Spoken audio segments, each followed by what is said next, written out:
Čaute, tu je kanál FPF Garage, ja som Bohuš a chcem vám ukázať projekt, ktorý takto poprvýkrát zdieľam s vami verejne.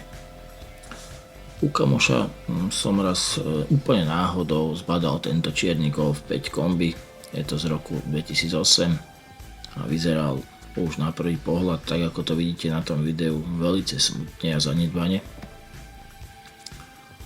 A nemyslel som si, že to vôbec má nejakú budúcnosť, nakoľko jeho kamoš takisto chcel dať zošrotovať.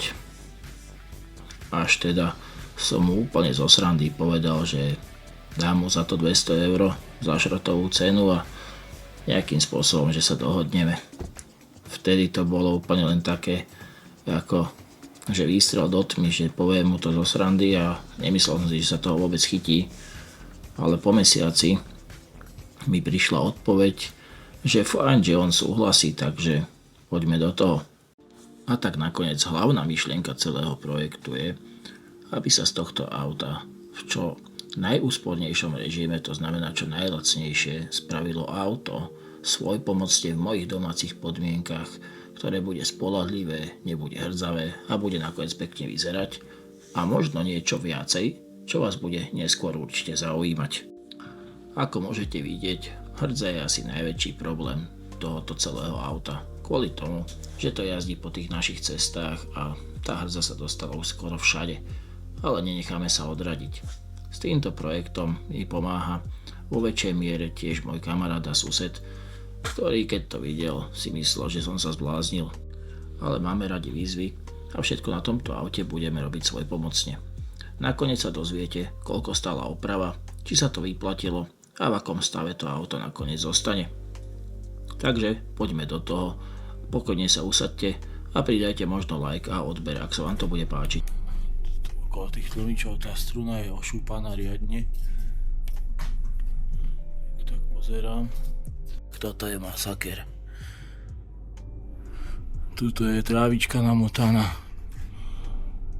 Tak auto za 200 €, nemôžem sa čudovať, ale pozerám, že gumy tu niekto menil. Sílen bloky, to vyzerá dobre. Čap riadenia, už manžetka je v prdeli. Ale že úplne. Takže nové čepíky. Tuto struna tu vyzerá kúsok v lepšom stave. No a táto bieda, to je úplne že smutné celé. Ale keď to budeme chceť, aby to aj trochu vyzeralo, tak to budeme musieť spraviť. Zadné brzdy. Zadné brzdy to vyzerá, že oni nemajú veľa najazdené, len sú hrdzavé jak svíňa. Táto nápravnica, tá už je tiež taká vydojená. A turbo je pekne upotené. Ale to ideme teraz dať dole, tak uvidíme, že čo.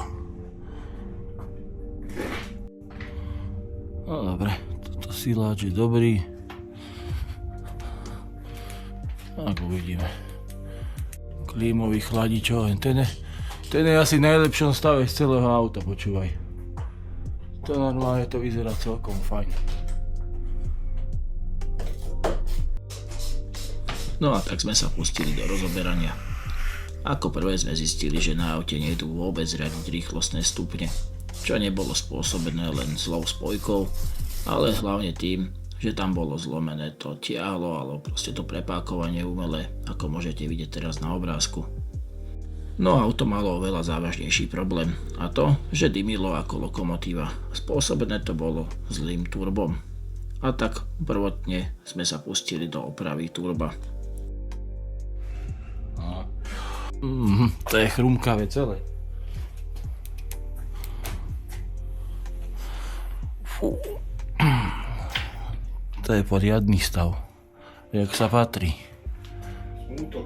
Ale ešte akože TDčka som videl už aj vácej upotené ze spodu.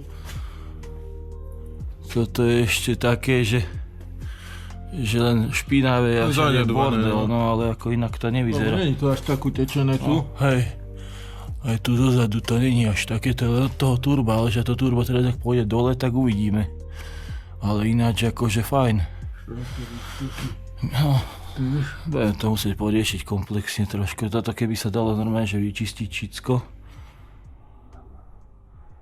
Remeň vyzerá, že to tiež nemá veľa odžité. Ako údržba tam bola, lebo však tie filtre, keď boli pomenené, to bolo tak asi... všetko, no. Tak a po demontáži výfuku, však čo iné robiť pred Vianocami, ako sa tuto z Haraburdou zapodievať, tak sme zistili, že z toho turba naozaj teče olej, len sme nevedeli, či to je iba z turba, alebo to bude aj z motora.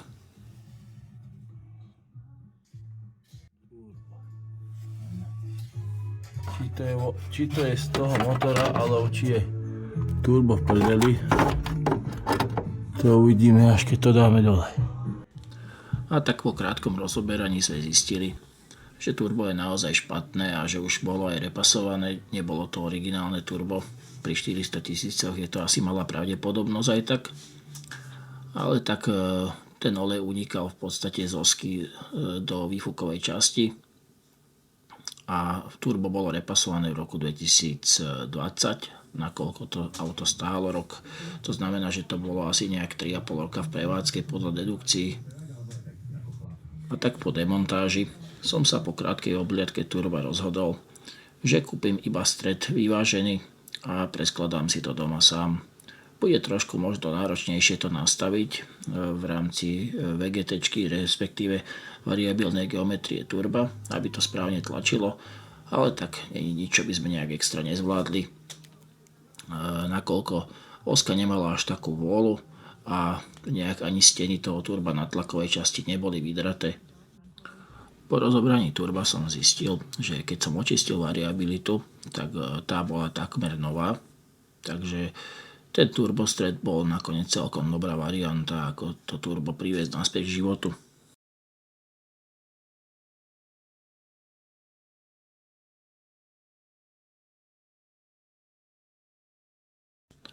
No a tu už môžete vidieť zložené turbo s novým turbostredom. A pre tých z vás, ktorí sa pýtajú, ako sme došli na to, že to turbo bolo repasované v 2020, tak tu je to vyrazené priamo do toho hliníka.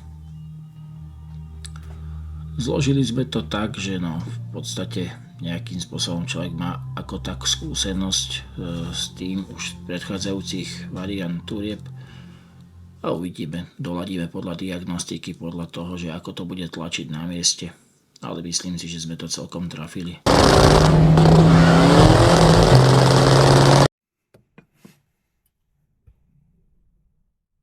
No a tu už môžete vidieť, že je všetko na svojom mieste.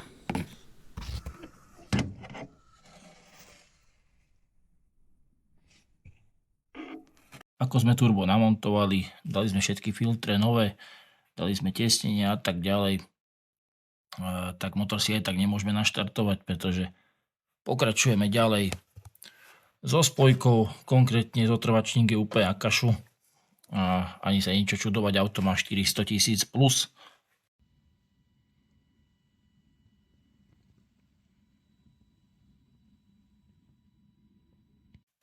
Takže tam bude ďalšia etapa práce a až keď bude všetko nahodené a porobené tak, ako má byť, tak až potom to auto naštartujeme.